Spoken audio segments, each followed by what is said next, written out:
Hello everyone and welcome to the Constructive Criticism Network. This network is here to help you improve at Magic the Gathering at every level. From pauper leagues to top 1000 Mythic, we've got you covered. If you want to hear the entire network, head on over to our sponsor at puremtgo.com, where you can hear each and every show, each and every week, and check out their sponsor, MTGO Traders, and tell them that the CCMTG Network sent you. Now sit back, enjoy the show. From YouTube, podcasts, and more, here's this week's episode from ConstructiveCriticism.com. Hello, everybody, and welcome to episode 117 of the Common Knowledge Podcast. I'm your host, Christian, and I'm joined by our co-host, Brad. Hello, everybody.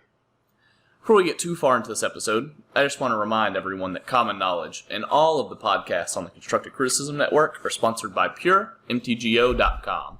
If you would like to support the show, make sure to like, share, and subscribe to the Common Knowledge YouTube channel, and check out our Patreon.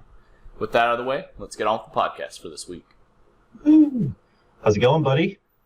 It's going pretty well. How about yourself? Pretty good. I don't think I had quite as chaotic of a weekend as you did, but we're here, and that's what matters, right? Yeah, for sure. Anything big been going on, like, in your life? No, not too much. The weather finally broke, so we're sort of enjoying that, and work is back to normal, so everything's back up to where it was pre the deep freeze, I guess. So, nope, everything's 5 by 5, as they say in all those sci-fi movies for some reason. Heck yeah, man. Anything been going on in your Magic life?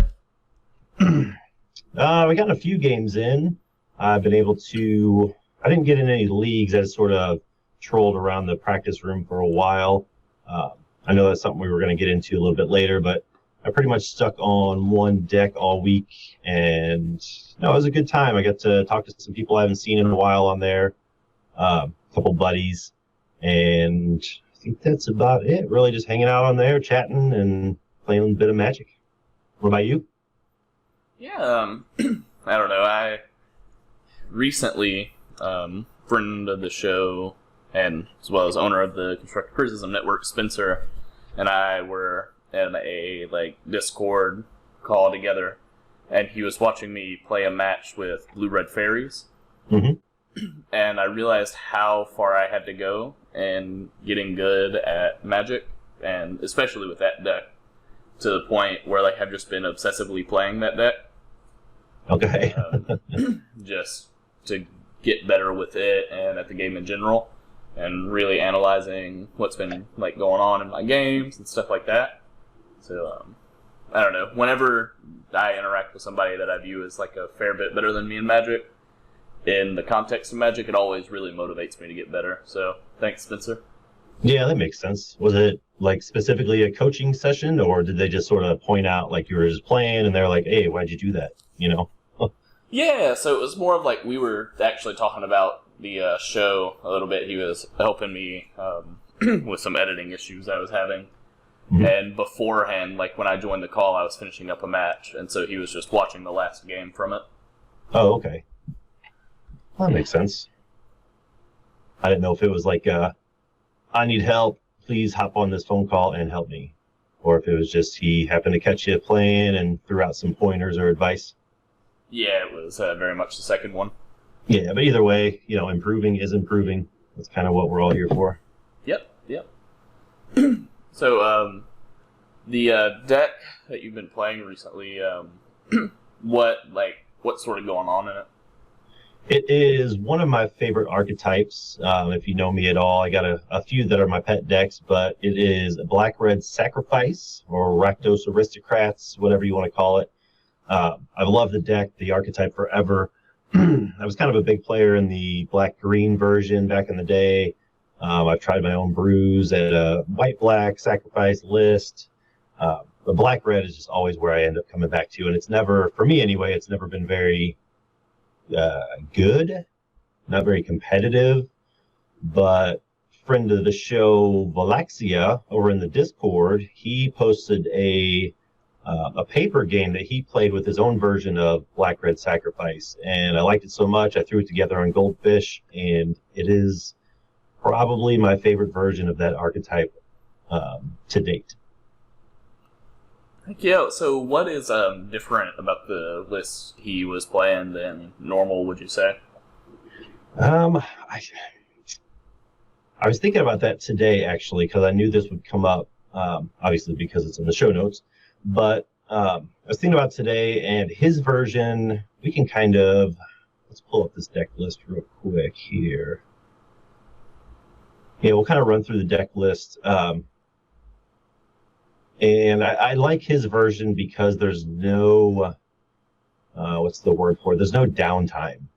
You're always doing something. You always have the potential to do something. Even if you're hell-bent, even if it's your opponent's turn, you can always be doing something. And I really do like that aspect of the deck. I made a few changes to his version just to kind of suit the MTGO needs. Like I said, his was played in paper. I think he took it to a local LGS tournament down in Brazil and placed maybe in the top 3 or 4. I can't remember. I tweaked this one a little bit just for MTGO purposes. But yeah, if you want to look at the deck list there, we can start with the creatures. It's got your typical carrion feeders. So there's 4 of those, 4 mortician beetles, 4 serrated scorpions, which came from Ikoria. It's the single black mana for a 1/2 that when it dies, it deals 2 damage to each opponent and you gain 2 life. That one's become pretty popular. The next is just a 1-of, but it's the Lampad of Death's Vigil. I can hardly say that. That one is from the newest Theros set. This one was not in his particular list, but it does so well in that mono black cat food sacrifice deck that I thought I'd try it out, and I was pretty impressed with it. I don't think you need more than 1. Let's see what else. You get the staple. You got 4 War Marshals, the one that replaces itself, produces a token. It's great sacrifice fodder for your feeder or your beetle. It's good chump blockers, and anytime it dies, it makes another token. Then 4 Perilous Mirror. It's the 1/1 artifact for 2, 1/1 artifact creature for 2 mana. Deals 2 damage when it dies to any target. 2 Sultai Emissary. It's a black and colorless for a 1/1 zombie warrior. When it dies, you manifest the top card of your library, so it also sort of replaces itself. And then finally in the creatures, 2 ship from Commander Legends that when it enters the battlefield, each player sacrifices a creature. This one, Fleshbag, was probably the creature I was least impressed with, although I did get to land it a few times, and it does help, but about half the time it was in my hand, it was never a pleasant sight. But let's see here. We can move on to the spells, and then I'll kind of go over the general play of the deck. We got 16 spells there. We got 3 Reckless Abandon, which is a single red for a sorcery. As an additional cost, you sacrifice a creature, and it deals 4 damage to target creature or player. Next, 2 Undying Evils. It's a single black mana for an instant. Target creature gains Undying until the end of turn. That is, when it dies, if it had no +1/+1 counters on it, return it to the battlefield with a +1/+1 counter on it.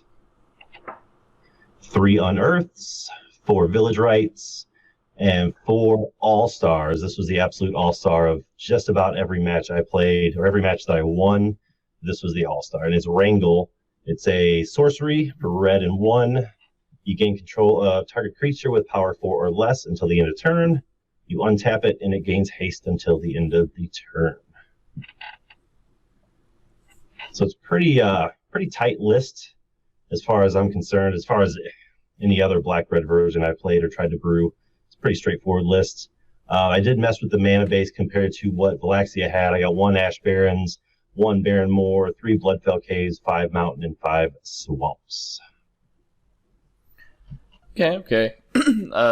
So I guess the first thing that I sort of want to ask you about is what sort of opening hands would you be looking for? On something like this, you want to, your tap lands, if you've only got, say, a Bloodfell Cave in hand and you're opening 7, that's not a great sign. You want to be casting one of your 1-drop creatures, preferably one of your feeders or one of your beetles on turn 1, especially if you're on the play. You want to get those down as quick as possible. Yeah, so pretty much all 16 spells they're really only useful if you've already got a creature on the battlefield or creatures in the graveyard. So having a handful of spells to start the game really is not very impressive. Yeah, so I think sort of building off of what you said is one thing about the list, just looking at it, having never played the deck, I am now going to try and speak with authority. Well, we are Magic players. It looks like you may want to have like a nice curve going, right? Where like you want to play a 1-drop and then a 2-drop, and then on turn 3, right, like you either want to answer what they're doing, Fleshbag Marauder, or you want to play a 2-drop and hold up a spell or cast a spell or something like that, right? And that really makes me wonder whether or not Bloodfell Cave should be in the mana base. And the reason that makes me wonder that is because Bloodfell Caves sort of like is going to mess up with the first couple of turns in your curve. And I would say after your third or fourth land is like probably when you want to stop drawing lands with this deck. At least that's how it looks like it would play out to me. And so that just makes me wonder if maybe you just want to play more Ash Barrens. That way if you have the extra mana, you can go get colored mana with it. But it can also be played to get just to keep on curve. Yep, I think you are absolutely right. That was one of the biggest problems I had with the deck is the mana base. I think before each match I played, I kind of tootled with it a little bit. And you're right, the Bloodfell Caves I don't think are necessary. They're really there just for fixing, but I don't think for what they do, I don't think they're any better, and actually maybe a little bit worse than Ash Barrens. Yeah. It's almost something where you could get away with, say there's 19 lands, 3 or 4 Ash Barrens, and then just split the rest between mountains and swamps. Mm-hmm. Yeah, that's sort of what I was thinking. I could see a slightly better argument for Barren Moor, Forgotten Caves, the cycling lands, just because they add value. Right. Just in being able to do multiple things. Right. But even then, I'm not quite sure. I think having the untapped lands would really help. It does. I played the Barren Moor a couple times. I cycled it. It did not feel great, mainly because between Village Rites and Unearthed cycling ability, I've got 7 draw spells in the main deck as it is. So I wasn't too worried about cycling lands unless, and honestly, the games that I won or the games I won or lost never went long enough for me to have to worry about sitting there with a Barren Moor in hand and trying to cycle it to top deck something. Yeah. It's a surprisingly fast deck.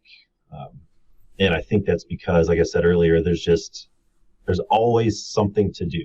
You can always, if you've got nothing in your hand to cast, you can always sacrifice creatures to get in more attack. You can always sacrifice creatures if you're on the defense, to pump up your beetle, or sack your Perilous Mirror to pick off a target, anything like that.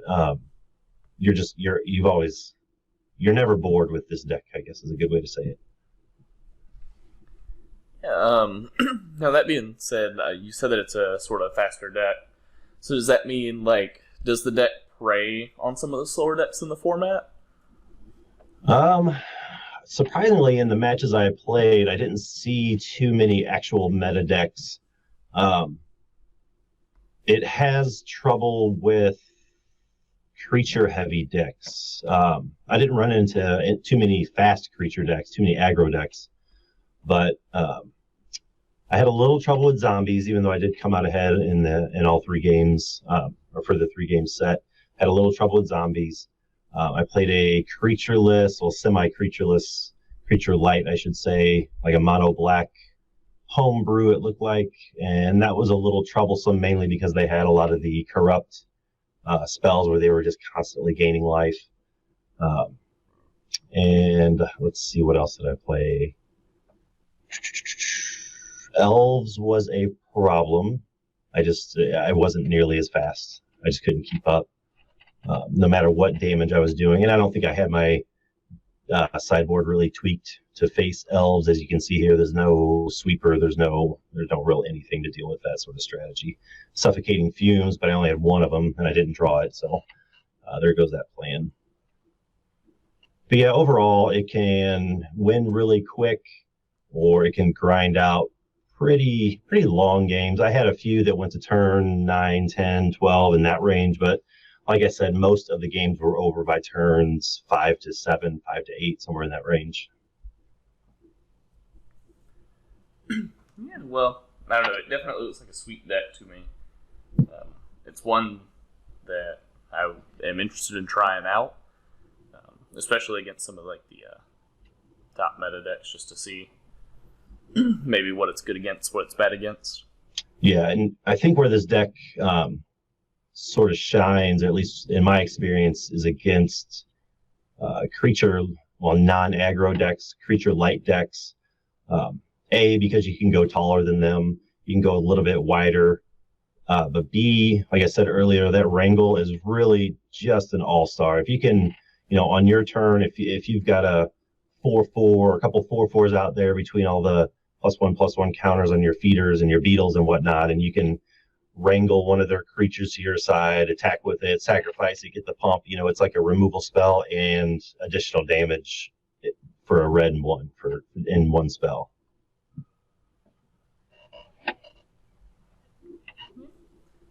All right, well, that's pretty good information. Was there anything else on the deck that you wanted to touch on?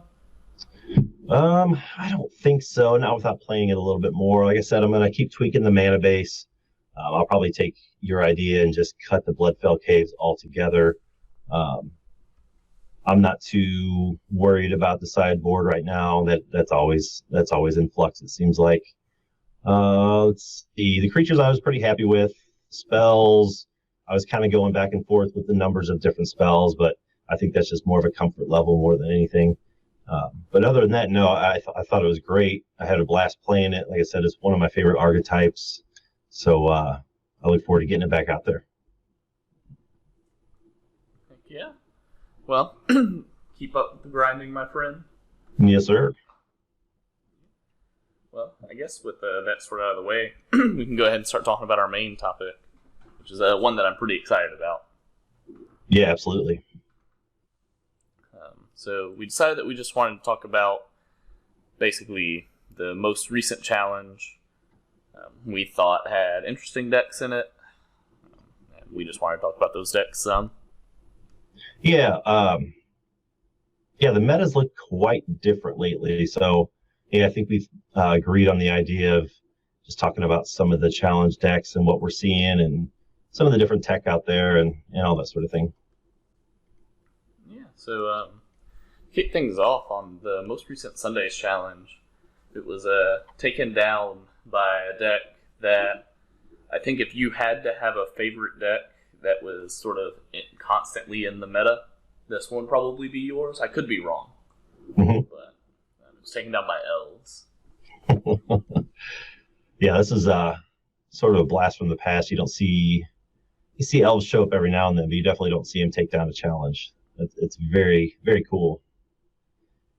Sambuco di Culo. Yeah, and correct me if I'm wrong.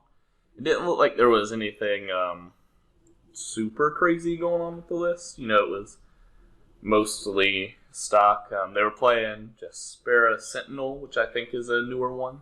From Kaldheim, yep. It's a 1/2 with reach for a single green, and you tap it and an untapped creature you control and add 1 mana of any color. Yep, it's a better lone dryad, and it's also an elf. So yeah, and it's sort of they're doing I guess like a bad Birch Lore Ranger's impression, but still fine. Yep, it's got a decent sized booty on it. It's a 1/2 as opposed to a lot of the elves, which are a 1/1. But yeah, whenever you see, sorry, go on. No, I was just I just noticed this. They're running the full 4 Distant Melody. I don't know I don't pay a lot of attention to elves, but it's been a while, I think, since I saw them run the full play set of Distant Melodies. Usually it's 2, maybe 3, but that's pretty cool. Yeah, I don't know. I find oftentimes with decks like elves and stuff, especially maybe now when there's a lot more sweepers in the format than in the past, you're sort of wanting as much card draw as possible, just so you put a few elves out there, then you play your Distant Melody, and maybe you don't empty all those elves onto the board immediately, right? It's just so you can restock your hand for the next sweeper. Yep, and I know that elves was on everyone's chopping block as soon as Fiery Cannonade was spoiled months ago. They're like, well, goodbye Stompy, goodbye elves, and here we are. Yeah. So yeah, that's cool. Elves #1. Yeah, see, stuff like that is always super paradoxical, because it's like, everybody play 4 Fiery Cannonades and Stompy isn't playable, but then the decks that are playing Fiery Cannonades aren't playable. So it's always a nice cycle. I actually, this is something that we might touch on again later, but I actually really love where Pauper is right now, where it feels like the best deck changes week to week. Yeah, absolutely. I'm with you. And that's pretty common sentiment I'm seeing online, too. I don't hear a lot of complaints about the meta currently. Yeah, and then after that, in the challenge, we had a Boros Monarch deck, I think, was second place. Mm-hmm. Yeah, I don't think there's anything too spicy about that one. Boros Monarch is what was all over the challenges the weekend before last, so it's no surprise to see it here again. I will say it showed a lot of respect to me for the Tron decks. It had 4 Cleansing Wildfire in the sideboard. Yeah. Yeah, that's I like that tech. That card is not as powerful as I thought it was going to be, I guess, when it was spoiled in Zendikar Rising, but I like that. I like that it's showing up. Yeah, so I agree that it's not as good as I thought it was going to be, but I don't know, it has nice uses, especially against Tron, but being able also to destroy your own lands to fix your mana is like a corner case that you hope never happens until it happens. Mm-hmm. Yep. Yep. And then number 3, third place deck, we had Burn, Mono Red Burn. Nothing too crazy here, just your 4 Lava Runners, 4 Alchemists, and 32 burn spells. Yeah, I don't know, that again, this is like, I don't know much about Burn, so I don't know how common it is. The Keldon Marauders is a card that I see online, like in leagues and stuff. Yep. But I wonder why a card like that is in the sideboard as opposed to like the main deck. Like I just don't know what kind of decks it comes in against, and this could just be my ignorance. But no, you're totally fine. It took me a while to, because I didn't really start playing Burn until I got on Magic Online. But Burn or Marauders is pretty much there as a source of non-combat damage. I guess it's more of a hedge against Stonehorn decks, Stonehorn Dignitary game plans, because it will ping him for 2. It's not great. And then 2Y, and that's as far as I know, that's pretty much why it's in there. It's just for the non-combat damage. You figure a whole play set of them that'll give you 8 damage without attacking at all. So, and then the reason that, at least in my mind, that they're not in the main deck is for the same reason, is because it's vanishing. Because Burn plays so few creatures that you would like them to stick around as long as possible. And whereas Keldon Marauders are a red and 1, that's the same mana cost or mana value as Thermo Alchemist, and Thermo Alchemist isn't going anywhere unless they get rid of it. If that makes sense. Yeah, that definitely makes sense. It also sort of seemed like one of the ways that I justified it in my brain was for a long time when I would play blue-black teachings, Gurmag Anglers would be in the sideboard, and you brought them in almost every matchup, and it would just come in over whatever your worst cards were in the matchup, because it was generally speaking, this isn't better in the deck than any of your cards, but in every matchup, there's certainly going to be a card in your deck that's worse than Gurmag Angler. Oh, okay, that makes sense. I guess that's not even an angle of sideboard tech I haven't even really considered. I don't I know like that. like how often that's a concept in Magic. I don't think that I'm good enough to really gauge when that's happening too often. Right. But certainly, like sometimes in other formats, like you'll see like random, generally good planeswalkers in sideboards. And like I always have that thought about those cards where it's like this probably comes in most matchups just over the worst card in your deck. Yeah, because you want to get rid of that card that's pretty much useless. Yeah. So bring in something. Yeah, that makes total sense. I like that. I add that to my little tool belt of deck building. And as far as the Marauders go, if that were me, I would probably put, I don't know, I'd probably put Firebrand Archers in there just because, yeah, granted they're weaker, but they don't vanish on you. You know what I mean? And they ping for every time you cast a spell. But whatever, it worked. They got third place. Who was the Sick World? Sick World got third place in the challenge, so they are doing something right. That they are. And then after that, we had 2 Dimir Fairies decks.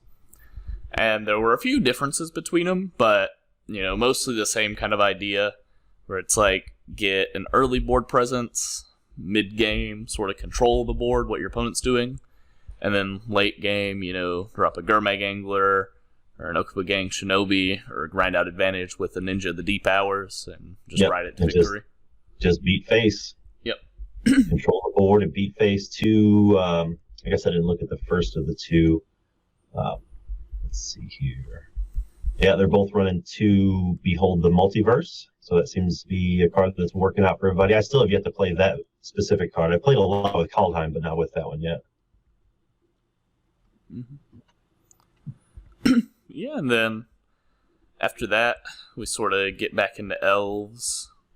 Yep, and this one, just looking at the front page here on Goldfish, the first place Elves was just blue, red, green. Your teamer colors, this one is white, blue, black, green, and I'm guessing the white and black is for Harsh Sustenance. Yes, it was. Yep, there's the one right there. I love that card a whole lot. This one's pretty spicy. It's quite different. We actually touched on this topic pre-show. This Elves deck is very different than the first place Elves deck. I don't know if it's worse or better or what have you, but right off the bat, you don't see the Invoker that just does straight up face damage. It's got 2 main board negates. It's got the 1 main board Harsh Sustenance. Just things like that I think is pretty neat tech. I couldn't tell you why this pilot versus the first place pilot made the decisions they did for their main deck, but it's always pretty neat to see, I think.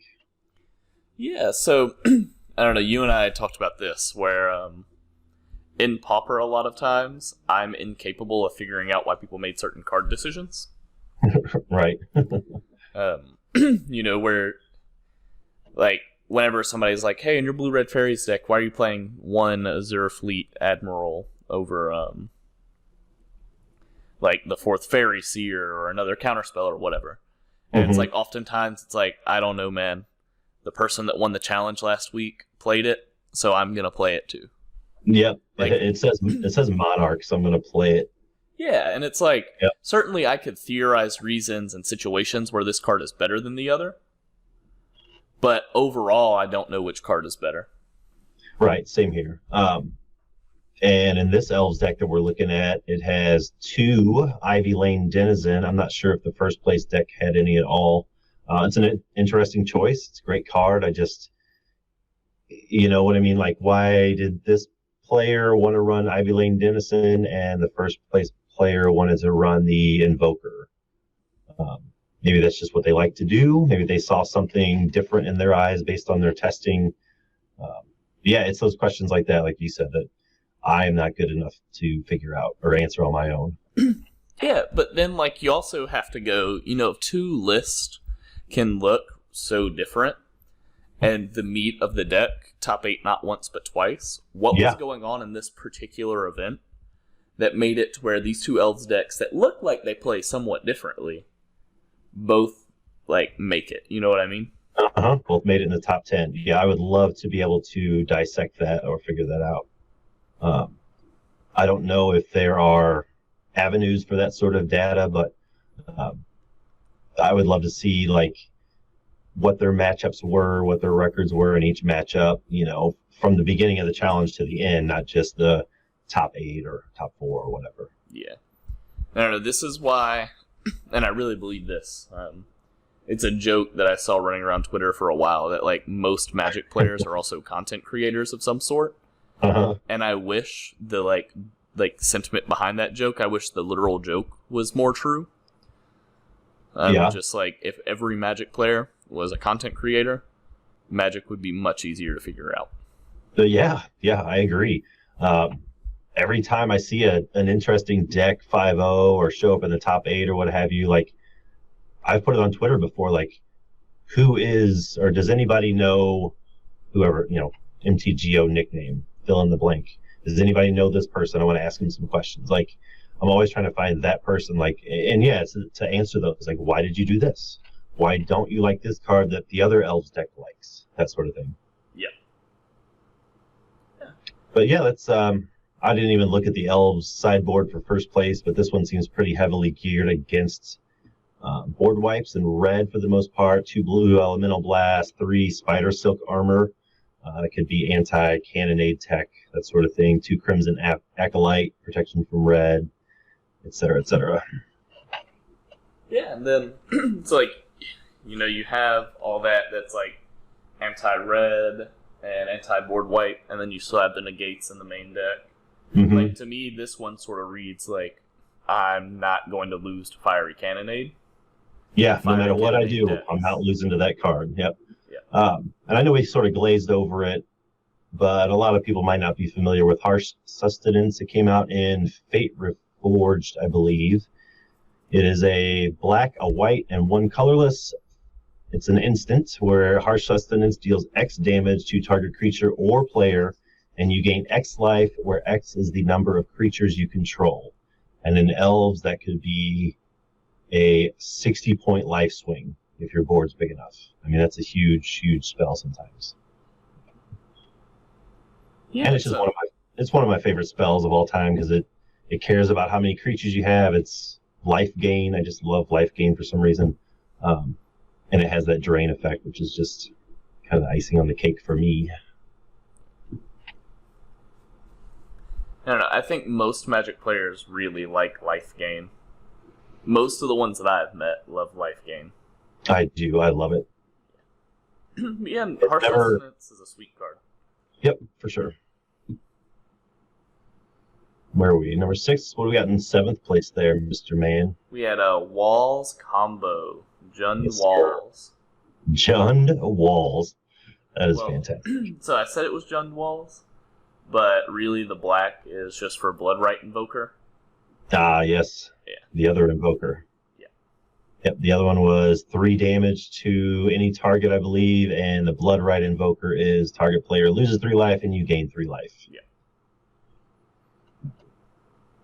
But yeah, just I don't know how much we really want to go. I mean, personally, I don't play the Walls deck. I understand how it works. I've lost to it plenty of times.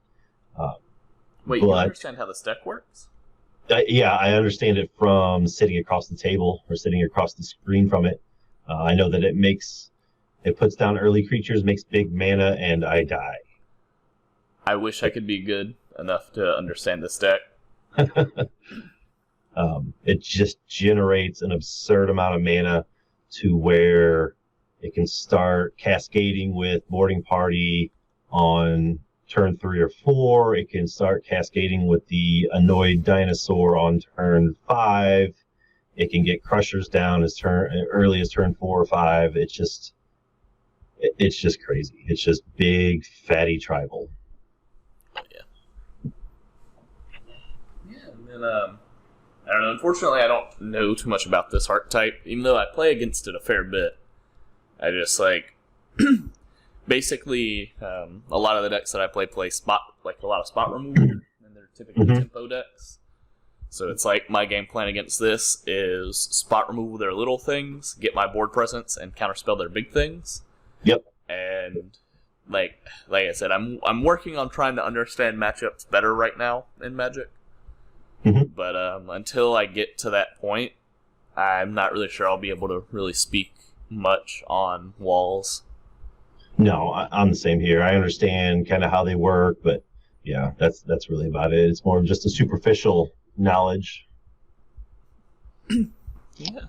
All right, and rounding out the top 8, Goldfish calls it white, blue, red, green, and that's pretty much what it is. It's a Tron deck. It's a Tron good stuff deck. Cascade Tron, however you want to call it. Muldrifter Tron.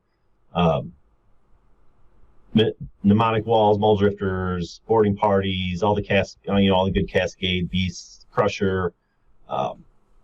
3 main deck fiery cannonades. It's pretty spicy. Just a whole bunch of artifacts.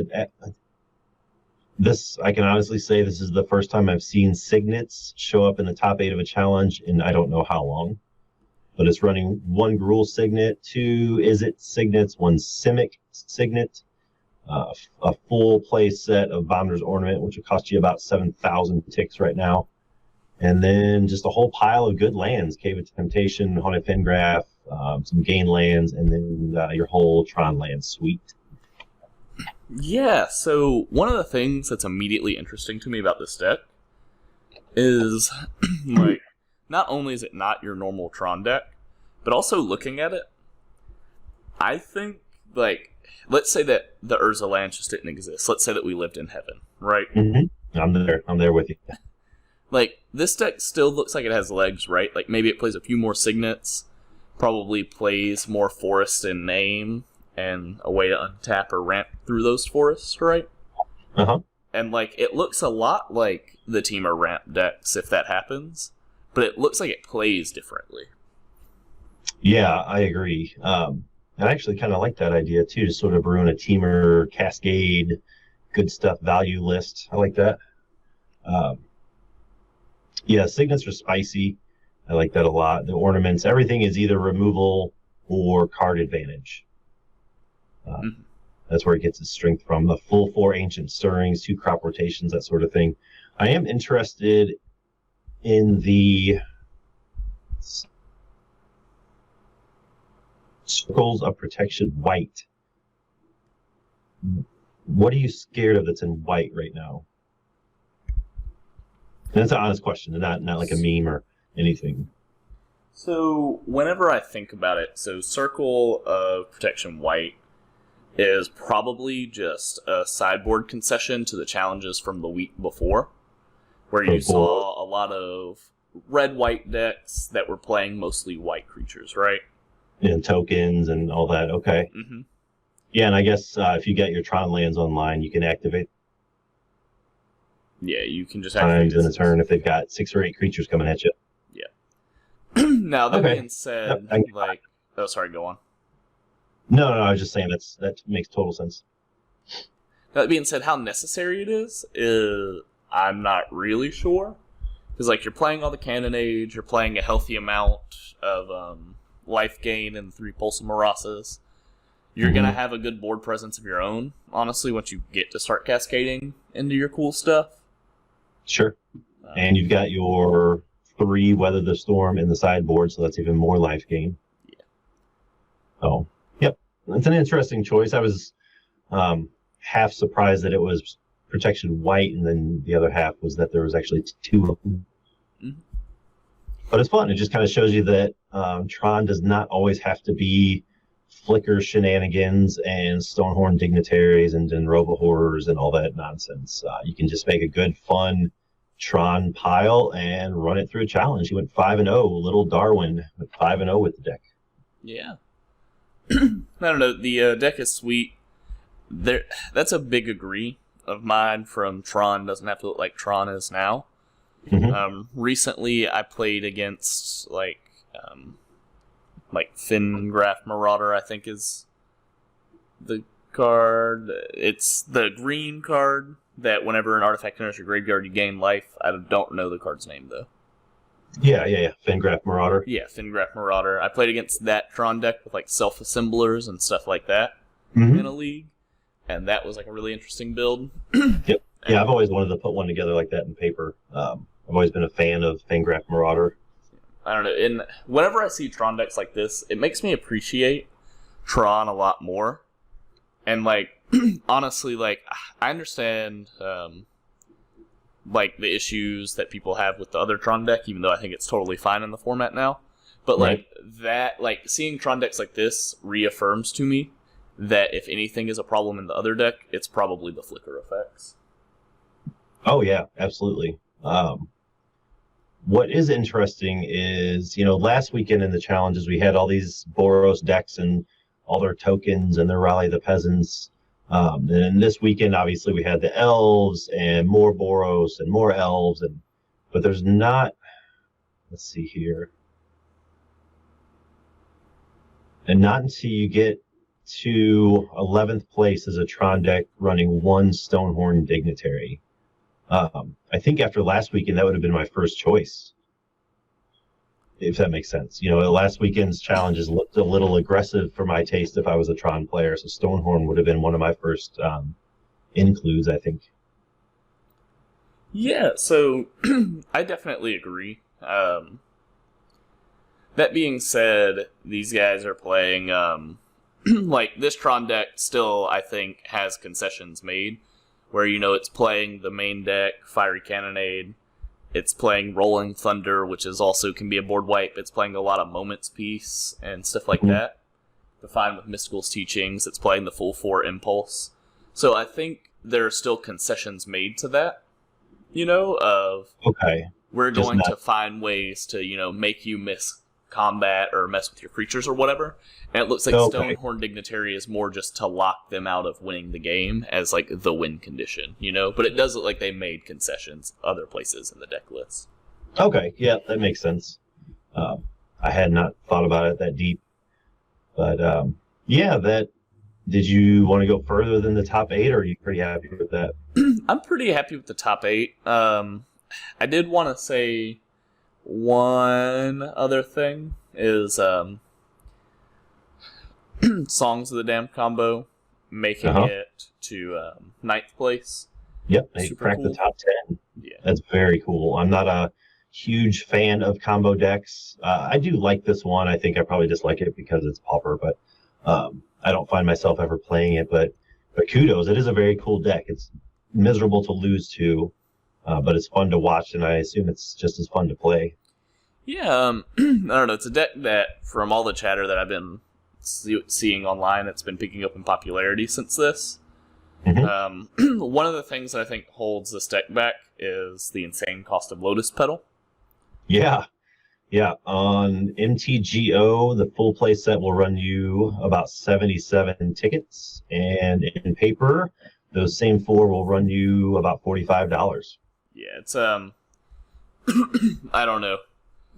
This is like the bougie pauper deck, I think. Yeah, I agree. Well, there is the full play set of Darkness in the sideboard, which will run you another $31. But yeah, I've never played the deck. Looks like fun, but yeah, I think that Lotus Petal right there is probably why I will never play it. But yeah, overall, I was pretty happy with both of the challenges, especially this one. It's a very good, healthy sign in my eyes. Anyways, I guess, if that's our main topic, we can go ahead and get on with this week's Q&A. The questions and answers are back. I think we were going to run through a couple challenges, but we're already pushing up on 45 minutes, so I think we did pretty good with just that one. What do you think? Yeah, I'm pretty sure just going deep diving into one will be fine. Now, if you wanted to talk about it anymore, I'm down for that as well. No, I was looking down more towards the bottom of the page, though. I always like to look at the most played cards in any given challenge. And for the longest time, the last year or so, the most played cards are always Blue, Relic of Progenitus, and Gorilla Shaman. But on Saturday's challenge, that was the one we were looking at, right? Saturday? Yeah. Oh, no, Sunday's challenge. The number one most played card was Pyroblast, followed by Prophetic Prism, Lightning Bolt, Muldrifter, Bonder's Ornament, Hydroblast, Counterspell, Augur of Bolus. Number 9 was Annoyed Altasaur, and number 10 was Boarding Party. So a little bit of red, a little bit of blue, and then a whole bunch of Cascade. So that kind of shows you where this meta was at for the challenge. I think that was interesting. Yeah, I don't know. I'd love to see the shift in the meta. I am very interested to see if it sustains itself all the way through our next Power Rankings episode. Mm-hmm. We should probably get on that here pretty soon, now that we have all of February's data in. I agree. Yeah, we can move on from that, I think, and hit these Q&As. Do you want to do the first one? Yeah. It comes from, I believe the name is Annexus. From yeah, I'm not really sure. Annexus. Yep, that works. They asked, from the perspective of a player who hasn't had a lot of time for Magic in the last year, I feel a little bit out of touch with the format. So here's a couple of questions. Hottest brews, best decks at the moment, my favorite deck at this moment that I'm playing, and where's Tron? And then they also want to know what our hope for the meta to come is. I'm going to go ahead and answer the where's Tron question first. Mm-hmm. And that is 11th place in the most recent challenge, as well as it took on a new form to also top 8. Tron is still very much in the meta. It's just no longer the boogeyman that it once was, I think mostly due to these ramp decks. Yep, the ramp decks, the Cascade decks, land destruction decks. Yeah, the Urza lands, they're not going anywhere. I think they're always going to be in the leagues and in the meta and in the challenge, but possibly I think they were referring to more of like the Control prison style Tron with the flickers and all that. That Tron has not been seen for a while, but the Tron shell in itself as just a pile of value is still very much in the challenges.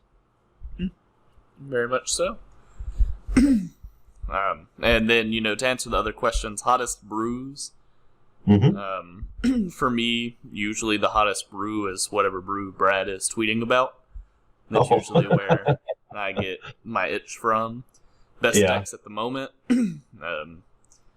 I would say Boros Monarch is a good one. Both of the Fairies decks are a good one. The favorite one that I'm playing is also the only deck I've been playing, and that's Fairies. Yep, I don't think you can necessarily, even just based off Sunday's challenge, I don't think we can all of a sudden exclaim that Elves is the best deck in the format, although it was the best deck Sunday. Yeah. But yeah, I think best decks at the moment, yeah, you're right. We're back up there with Blue Black Delver, Boros Monarch, that sort of thing. Don't be, I wouldn't expect things like the Cycling combo or Songs of the Damned combo deck to top 10 or top 8 every week. But they're similar to like a Boggles maybe, where just out of the blue, they'll spike a tournament, and then everybody will tech for it, and then they'll go away for a while.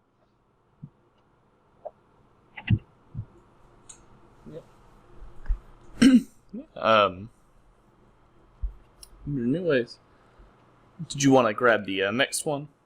Yeah, absolutely. It's another question from the Discord. It's Eddie Boy 83, and their question is, what are your favorite combo decks, and do you have tips to master them faster in case of a difficult deck like Cycling Storm or One Land Spy? I can't answer much to the second half of this question because I don't play a lot of combo decks, and I'm going to sort of cheat my answer on the first half of the question in that my favorite combo deck ever is Legacy Cheerios. Okay. Let's let that sit right there. Yeah. So, Eddie, I have 3 answers to your 2 questions. I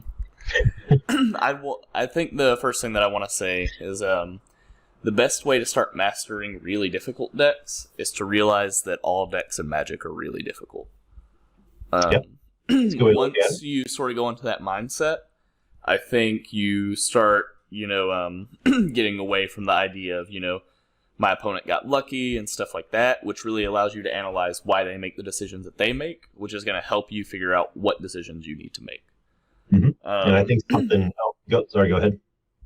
Another thing, outside of like the mindset is, with some of these faster decks or decks where you might have very few really like intensive turns, you might have somebody watch you play it and take notes or play multiple matches at once on Moto. I don't recommend doing that in leagues until you get really comfortable with the actual mechanics, and with decks like Cycling Storm, Right. it's very difficult because you have to make a lot of different decisions every turn. Yep. And then personally, my favorite combo deck, I'm not necessarily sure that you consider it a combo deck, so I'm also going to cheat, and I'm going to say Panza decks. Okay. Like the current versions, or is there a specific build you had in mind? Again, why it's cheating is I'm considering anything that goes land into ramp, into land destruction, into cascade spell. I consider that a 5-card combo. Okay, I'm with you. I can get down with that. Yeah. Cascade combo, Panza combo. Yep, I'm cool with that. But in all seriousness, I think my favorite combo decks are probably the combo control decks like Tron or some Flicker decks. Okay. Yep. I like. I don't think it's been around for a while, but I know a couple of years ago there was that boogeyman that blue black. What was it? Flicker Rats. I think it was what it was called. That was a pretty fun deck where it just ghostly flickered chittering rats until your opponent either conceded or you could just beat them down with 2/2s. Oh yeah, blue black rat lock. That's it. Yep. When everybody was sort of moving away from mystical teachings into forbidden alchemy decks. Yep, that's that right about it. became the new hotness. Yep. I played against it a couple times, and then I was like, wow, that sucked to lose too. I'm sure I would enjoy playing that because I want to make people feel that way. I played it a couple times in paper. One of the guys at the shop had a version of it in paper, so I borrowed it, and I played 1 or 2 weeks with it, I think, and that was about it. I never went back to it, but it was okay. It was he felt a little dirty playing it, but some decks are just like that. Yeah. And then our last question is from Mr. Dalliard.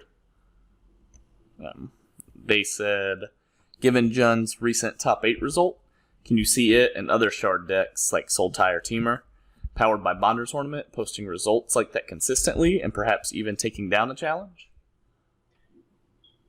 Short answer, yes. Temur, I feel like Temur is a little more loosely based around its colors, where the shards or the decks like Jund or Sultai tend to sort of stay in their lane, as it were, a little stronger or a little more dedicated to their color shard, if you will.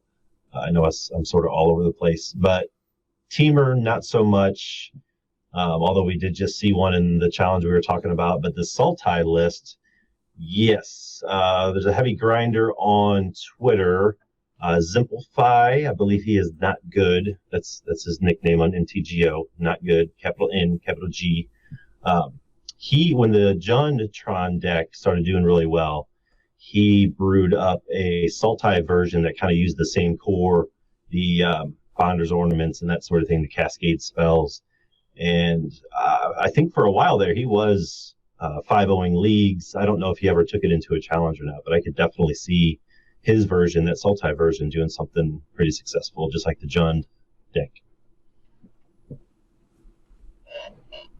Yeah, I don't know, basically my answer is going to be the exact same thing that Brad said, so I'm just going to let Brad continue to take it away.